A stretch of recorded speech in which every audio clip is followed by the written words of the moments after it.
নিজের চোখে দেখা। কিছুদিন আগে একটা জানাজা পড়িয়েছে, খোদার কসম করে বলছে 6:30 ইন্তেকাল করেছে। হসপিটালের বিল দেনেওয়ালা নাই, 4 সন্তান। অ্যাম্বুলেন্সে ঘরে ঘরে আসবে, 1000-1200 টাকার বিল দেনেওয়ালা নাই। কি বুঝলেন? ক্ষণস্থায়ী দুনিয়া। মুমিনের কম থাকলেও আমি বলি, কেউ যদি এসে বলে হুজুর একটু দোয়া করেন, খুব পেরেশানিতে আছি, আমি তার হাত চুমু খেয়ে বলি তোমাকে মোবারকবাদ, আল্লাহ তোমাকে ভালোবাসে। পেরেশানি তো মালিক দেয়, এই জন্য এটা রহমত মুমিনের জন্য। পেরেশানি দেয় যখন ফেরেশতারা বলে আল্লাহ চাইতেছে চাইতেছে, টাকা পয়সা চাইতেছে, বলে এটা কি? বলে ফাসেক, দে বিদায় কর, বিদায় কর। তার চাওয়া চেয়ে বিরক্ত লাগে, বিদায় কর, কি লাগে দে। আল্লাহ 10 কোটি দিয়েছে, 100 কোটি দে, বিদায় কর।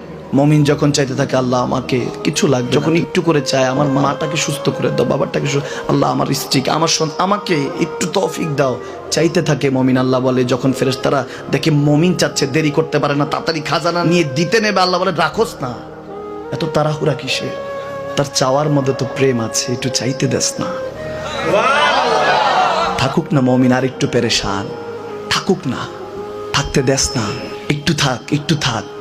পেরেশানিতে রেখে আল্লাহ মজা নেয়, মহব্বত নেয়, মুমিনের অন্তর থেকে খুশবু নেয়। আল্লাহর বড় মায়া, মুমিন যখন চায় আল্লাহ তখন মায়ার নজর নিয়ে তাকায়, হায় হায় আমার বান্দা, সুবহানাল্লাহ।